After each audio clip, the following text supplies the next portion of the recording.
Yang ke-19,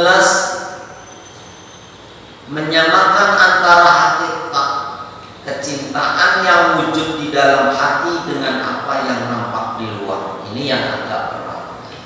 Menyamakan hakikat antara hakikat kecintaan yang wujud di dalam hati dengan apa yang nampak di luar.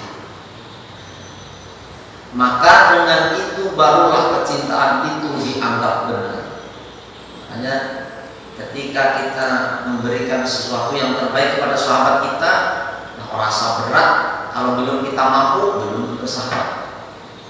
Kalau belum kita, mas saya ini penyebaran satu-satunya, sahabat memerlukan, sedangkan aku perlu juga.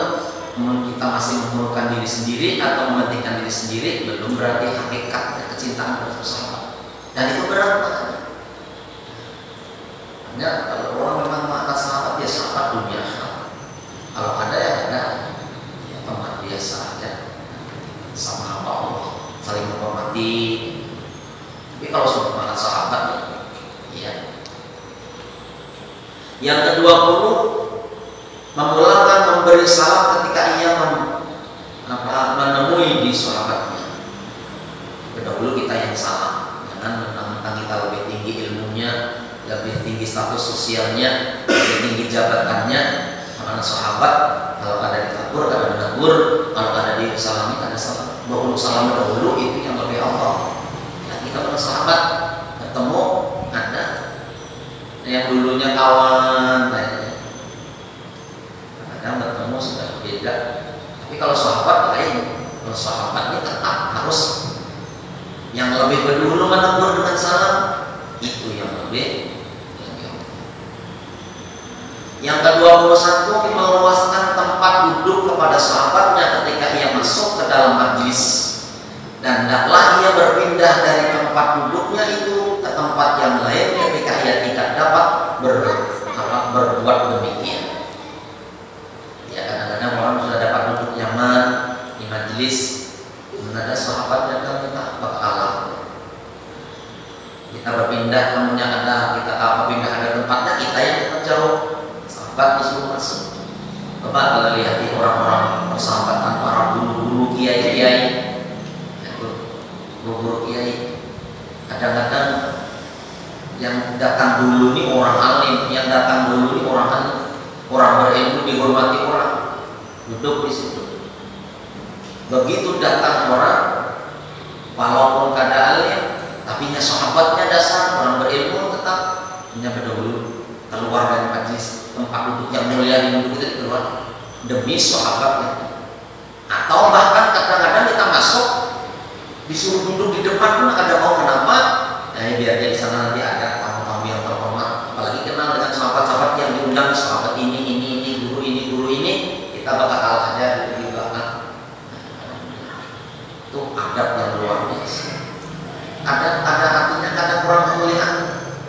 Kalau kamu turun ke harga diri, ada kita orang yang bertawadhu Allah. Barang siapa bertawadhu, berendah diri, maka Allah akan mengangkat derajatnya.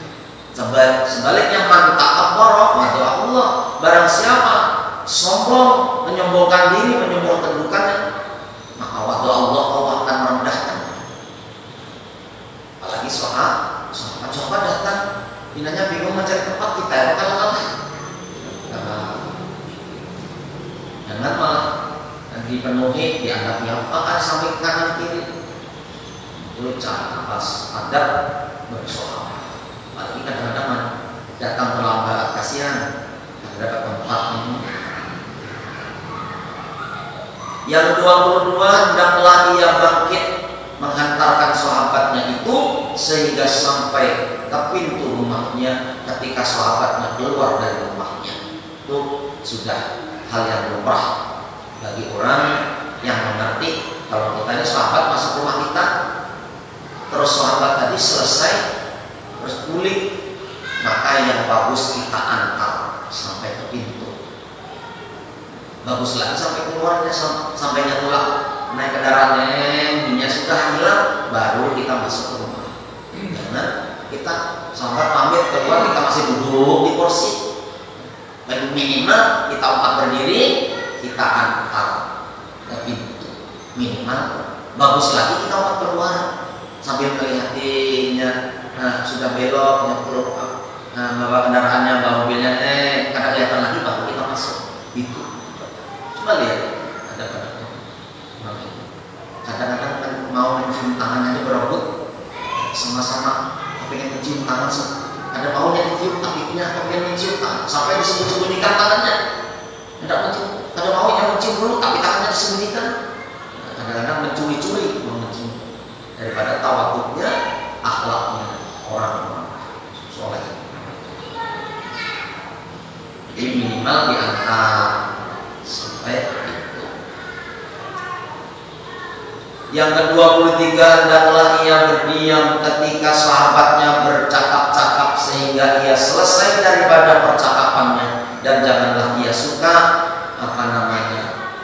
menjalah ketika sahabatnya sedang bercakap-cakap atau mencelah. Jadi dengarin dulu. Mohon maaf, ada orang kalau ingin bapandir, kepingin orang lain diam dan mendengarkan. Tapi bila kawan bapandirnya ada mengherannya, itu pada bapak. Apalagi kawan bapandirnya memicik HP, kawan bapandir melengos, membuang muka sambil bapandiran di HP orang bapandir. Nah itu pada bapak lalu. Jangankan lawan sahabat, lawan tamu orang biasanya. Dan kita berbicara, kalau kita mencik HP, bukan masya. Didengar itu senang, di hati akan itu senang. Itu anaknya. Karena sahabat, jangan sampai sahabat atau kawan kita berpandir berbicara, kita ada mendengarkan. Itu ada berarti lawan sahabat. Lalu apa ringkas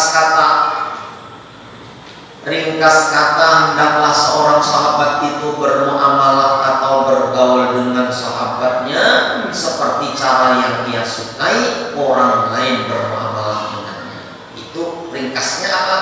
Mau orang lain bersikap baik lawan kita, kita senang. Kayak itu juga sebaliknya, kita pun bersikap baik lawan orang lain pun senang. Orang lain pun senang. Senyum aja kita dan dapat di jalan, senyum aja. Itu dia bilang senang, suka. Senang. Apakah masalah dia jangan dibawa? Yang penting ketemu orang tuh senyum, mengkawan kabur, salam lebih dahulu. Itu Islam. Maka ajar Nabi apa? Termasuk orang yang akan mendapatkan surga. Ujar Nabi pertama, afsus salam, tebarkan salam. Di mulut assalamualaikum, kelakuannya menyelamatkan orang lain. Makanya ada wali-wali Allah yang diangkat sebagai wali Allah, ada wahwa yatawallas sholihin. Allah menjadikan wali orang-orang saleh. Ada wallahu waliyul mu'minin. Allah mengangkat wali orang-orang yang beriman. Orang beriman itu apa? Orang beriman adalah orang yang Islam yang lain, al-muslimuna salimul lisan wa yadi. Orang Islam lain selamat daripada lisan dan tangannya. Kita beriman, mengaku beriman dengan Allah, tapi orang lain sakit hati, orang lain ada aman daripada tangan kita, belum beriman. Orang bisa diangkat menjadi kekasih Allah bila betul-betul man salimal muslimuna bil lisani wa yadi. Bila orang lain yang Islam tadi selamat daripada gangguan tangan dan lisannya. Kita kadang-kadang bisa kira-kira menjamin keselamatan dari tangan, tapi kadang-kadang lisan kita kadang mau menjamin orang sakit hati daripada pembicaraan.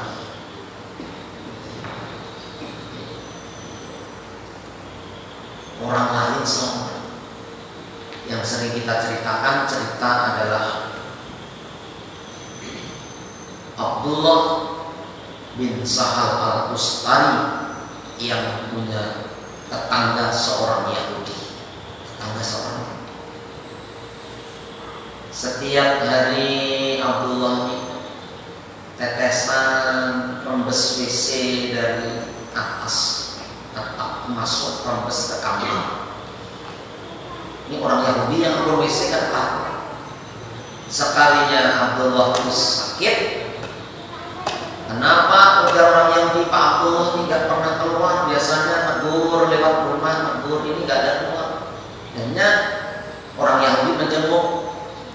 permisi Pak Abdullah, biar di rumah ada, saya di rumah, masuk. Begitu masuk, Abdullah Al-Kustari berabah di ruang kamarnya sakit. Terkejut ini orang Yahudi, sampai sakit apa? Sudah berapa hari sakit? Saya sudah seminggu sakit.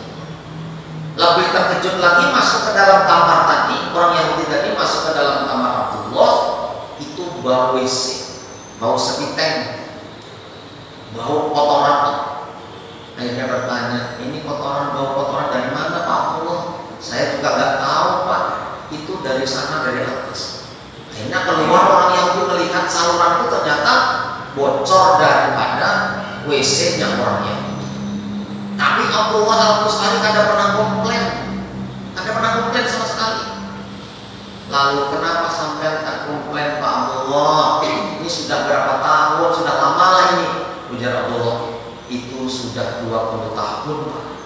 20 tahun tanpa komplain, tanpa mengadu, tetap berbuat baik, tetap santun kepada tetangga. Coba kita, sehari aja bocor WC masuk rumah kita, tunggu sudah. Ini sudah 20 tahun.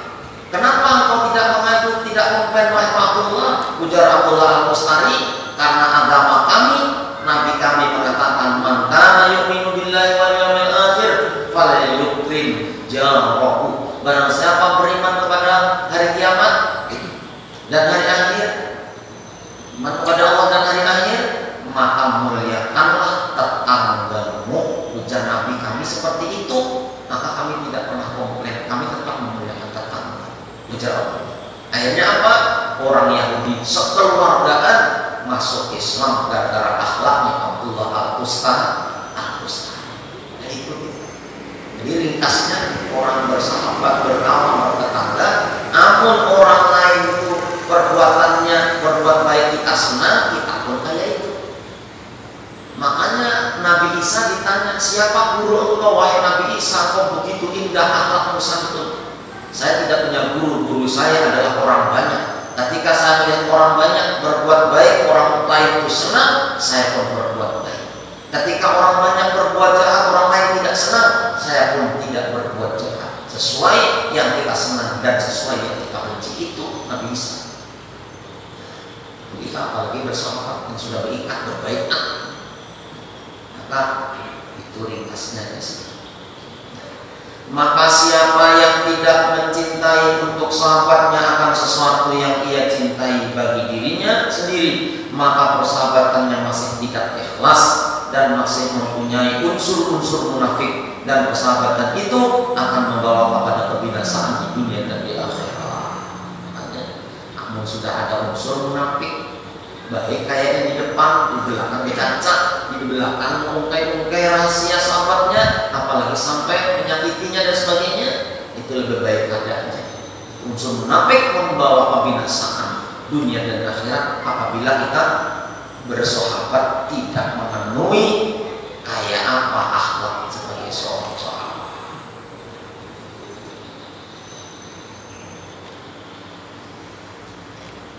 Dan sahabat Rasulullah, sahabat Muhajirin, sahabat Ansor, sahabat Rasulullah semuanya soleh-soleh. Walaupun ada sahabat Nabi ketujuh apa? Yang memberi Nabi ma'antar wadai, apa, kurma, madu, roti. Sekalinya Sidin hutang di warung. Sekalinya Mbak Sidin sudah memberi Nabi, buli, tukang warung datang, ya Muhammad, tadi si Anu hutang wadai, Nabi yang disuruh bayar. Ada kayak itu sahabat Nabi, saking cintanya Nabi, hendak memberi wadai lawan Nabi, tapi tidak punya duit, hutang, tapi yang disuruh bayar Nabi. Jadi sahabat macam-macam, tapi semuanya adalah cinta Nabi, tidak ada yang menafikan. Ada menafikan yang berbahaya. Sahabat yang menafikan itu bahaya. Baik di hadapan, kayaknya bersahabat, di belakang, masya Allah. Lalu apa dari sini kelompok ketiga? Adab-adab dengan orang yang kita kenal, dalam kurung kenal saja, bukan sahabat qorib. Ini kalau tadi dengan sahabat, sekarang orang yang kenal aja. Kayak apa? Adab kita, cara kita, sifat kita ya. maka hendaklah engkau berhati-hati daripada mereka, karena engkau tidak menemui kejahatan kecuali daripada orang yang sudah engkau kenal. Lain halnya dengan sahabat Qarib, maka ia sangat menolong. Lain pula halnya dengan orang yang tidak engkau kenal, maka jangan engkau campuri segala urusan mereka. Hanya saja kejahatan itu datang dari orang yang engkau kenali, yang mereka menunjukkan persahabatan di lidah mereka.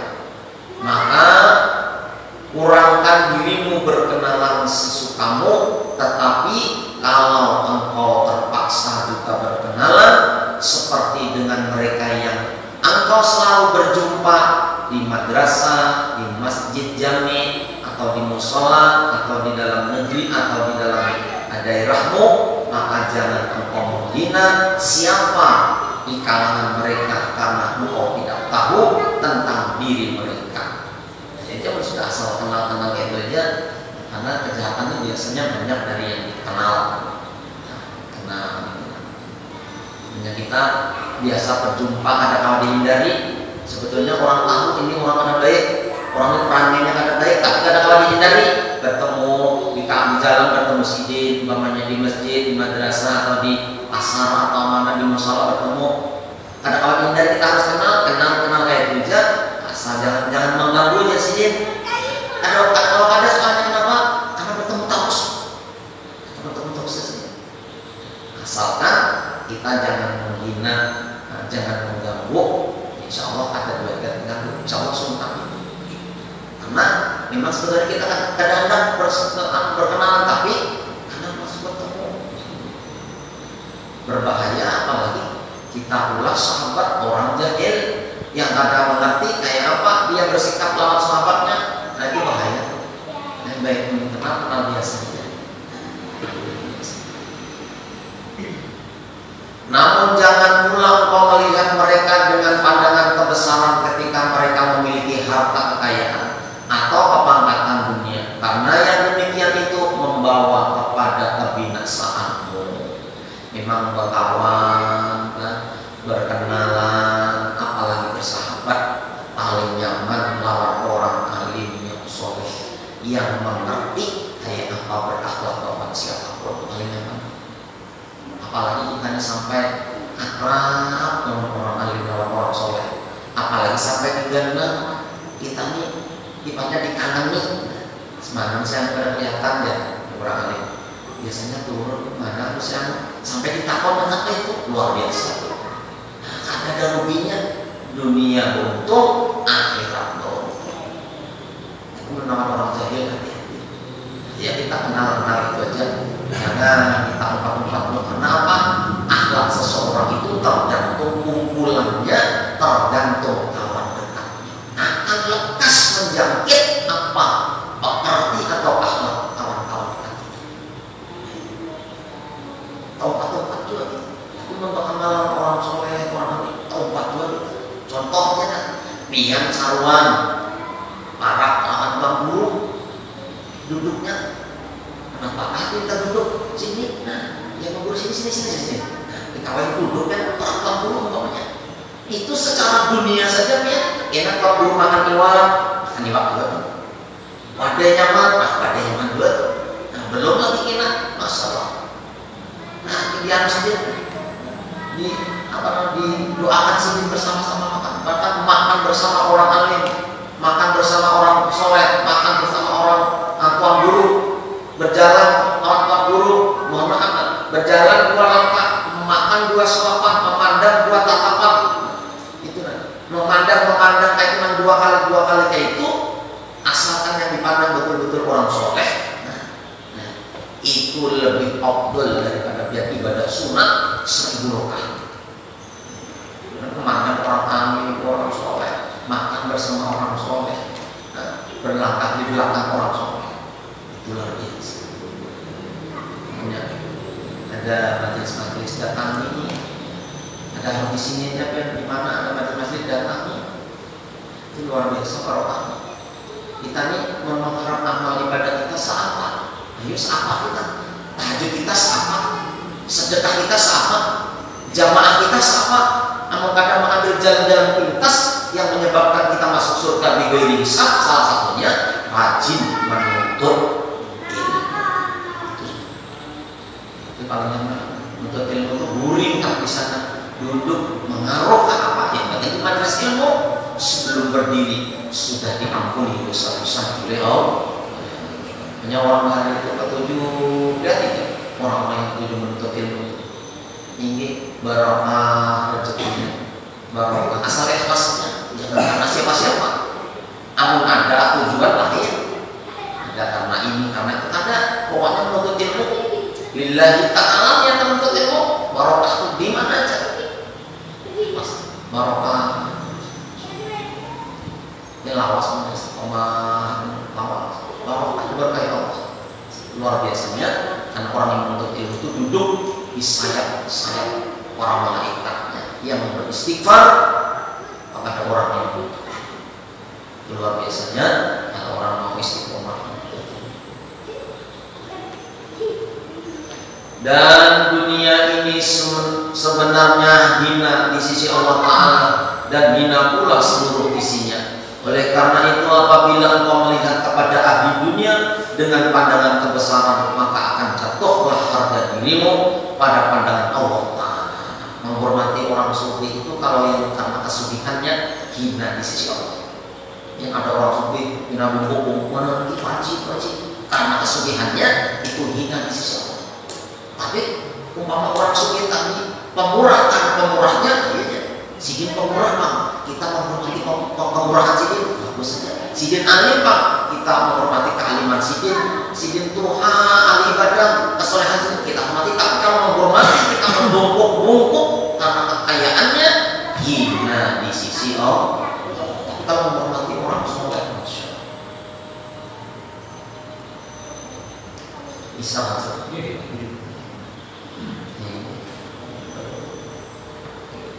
Baca sampai bawah. Lalu apa jelasnya? Dan jangan engkau mengorbankan akan agamamu karena hendak mendapatkan sedikit daripada harta mereka atau ahli dunia. Maka siapa yang berbuat demikian, ia akan dipandang rendah pula oleh mereka. Kemudian ia akan terhalang daripada mendapatkan keuntungan dari mereka. Dan jikalau mereka yang engkau kenali memusuhimu, maka jangan engkau lawan permusuhan mereka, karena engkau tidak mampu melawan mereka. Bahkan nanti engkau akan merusakkan agamamu bila engkau terlalu sibuk melawan mereka. Maka akan panjanglah kepayahanmu dan sia-sia amalanmu. Nah, ini kita besok kita lanjut halaman 192 98. Sebentar lagi kita mau habis.